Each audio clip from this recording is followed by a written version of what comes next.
Can you please repeat your question again? I'm not very clear which part of it that you want to know about. I'm sure you don't want to go through what I was going through in the mind of that guy just now.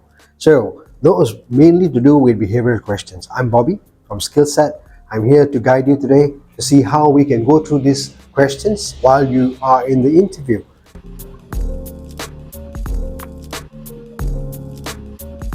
How to detect behavioral related questions during an interview.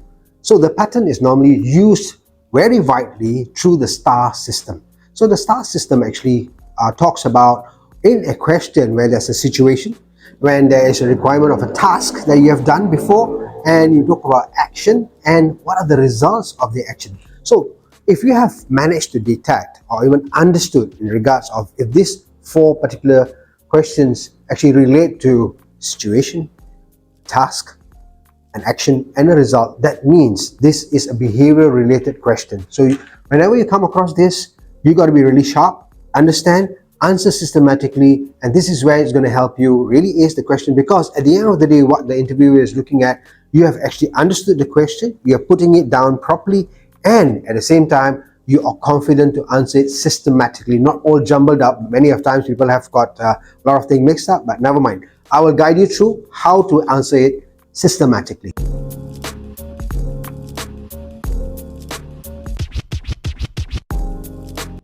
So now let's start with the technique of answering the questions where it's behavioral. The first part of the STAR method would be related to a situation question.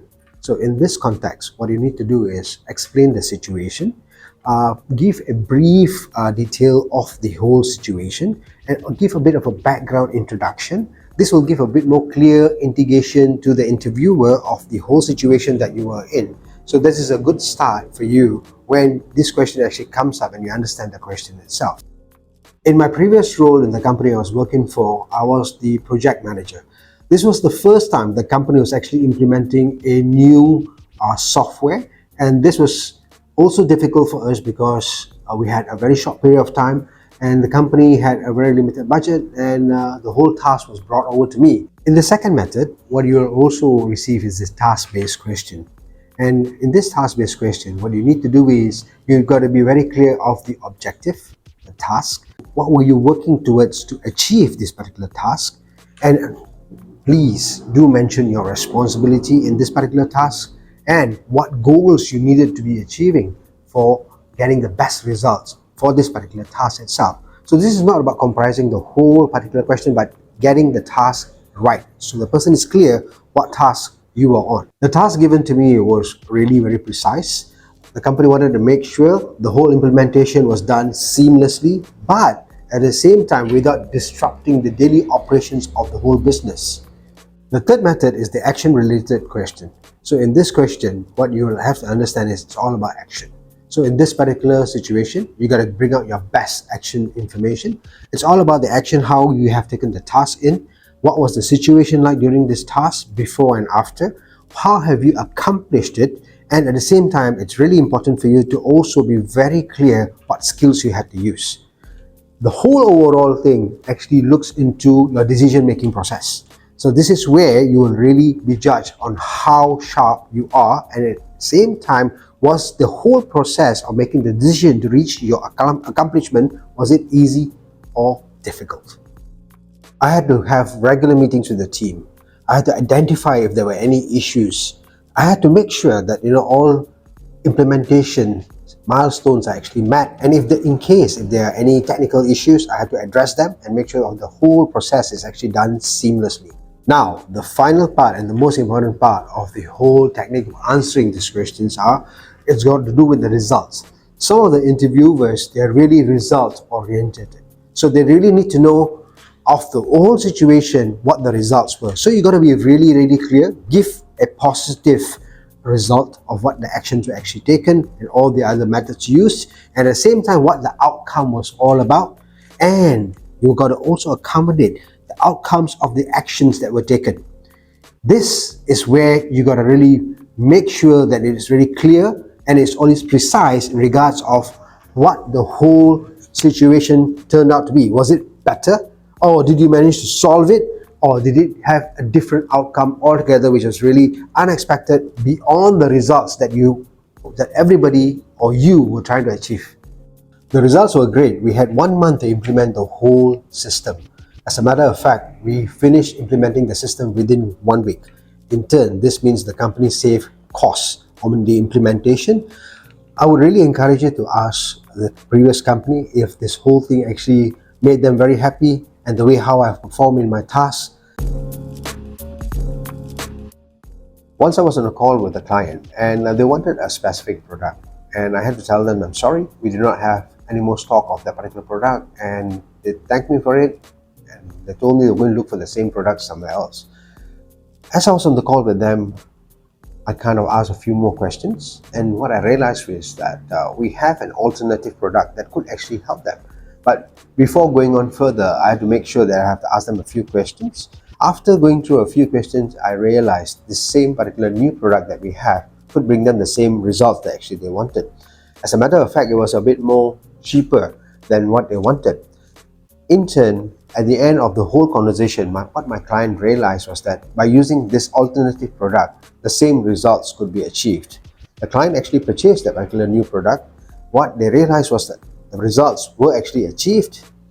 At the end of the day, I was also very surprised. They gave me a 5-star rating for introducing a new product that actually gave the same results. Now, my client has got options. They can use the same old product they actually wanted to purchase from me or the alternative new product to achieve the same results. It was a good thing altogether.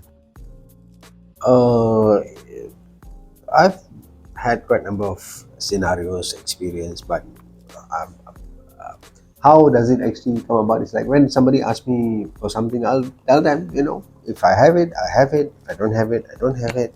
It's going to be a bit difficult, but sometimes depending.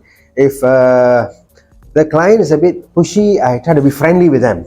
I ask them, how's your day? Are you feeling okay? How's the weather over there? But it's okay. Sometimes, we're trying to make a bit of a relationship with the client. But if the problem is too big, I will normally tell them, can I call you back again? Or can I pass it over just to my supervisor to answer?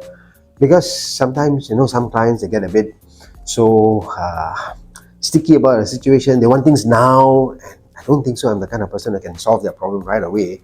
So that's why you have a supervisor. So anything, you can always pass it over to your supervisor. The supervisor can answer, and you move on with the next task that you actually have in hand. There are a few tips that you can actually use for your preparation for the whole interview. First of all, do a bit of research on the common behavioral questions that you're actually going to face. This makes you feel a bit more familiarized with the kind of questions that you're going to be facing during the interview itself. Do use the STAR method.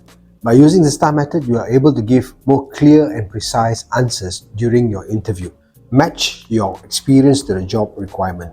This will actually help to highlight your skills, your competency to the requirement where the job interview is going on at the point. Quantify your achievements. This is very important because this will actually highlight how you have brought results, and this will actually help you to land a job. This actually shows you are a results-oriented person and you are going to be a suitable candidate for the company to hire.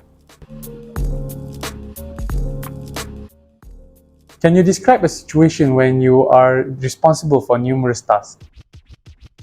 In a situation whereby my supervisor wanted someone to cover a colleague of mine who was on sick leave, I thought about it and I volunteered for it, and the reason why I agreed for this is because this will help me to diversify my skills and also learn a few new things. In turn, this will actually help the company. The task was for me to take over my colleague's work, complete my work, and at the same time make sure it's all done in the required time. Most importantly, it must be towards the standards that is set by the company. What I did was, I wrote down in accordance to the priority required by the company and the goals that are actually set by them. So this makes it much more easier for me to know which are the tasks that are required to be done first and which can be done much later. At the same time, I have to keep in mind I have to finish my own task too. So this is where the time management comes into phase. If just in case, if I have got a hiccup or do not understand about anything, I do a bit of research, ask my superiors, but nevertheless, I must complete everything in the required prioritized time by the company itself. I completed the task successfully because I organized and prioritized what was needed to be done at the right time. So this actually shows that if you have good time management, you can complete any task you want. Tell me about a time when you have to work with someone you didn't get along. I was sent to a client and I was tasked to do a project with them. And during the meetings, what I realized is there was a senior member of that particular team that was always dismissing my ideas. In fact, it turned out to be that she was being very unhelpful for whatever task that was given or the kind of cooperation that was actually required for us to work along. And this became like a hindrance because we had to move forward with the task that was given to me.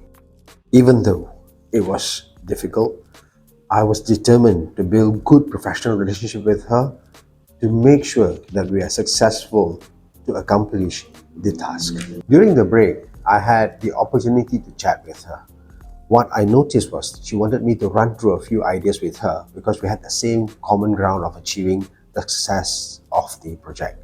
And here, this is where I learned that having somebody senior in a team, especially during meetings, it's okay for me to also listen up on what ideas they actually have.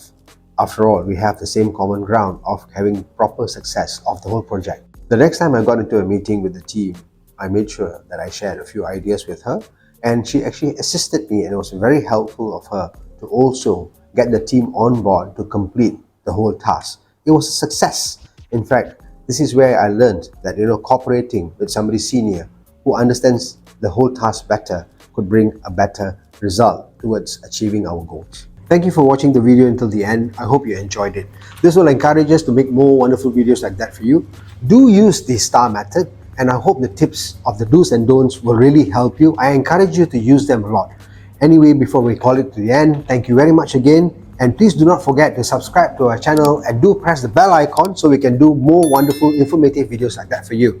Thank you again. Have a good day. Bye.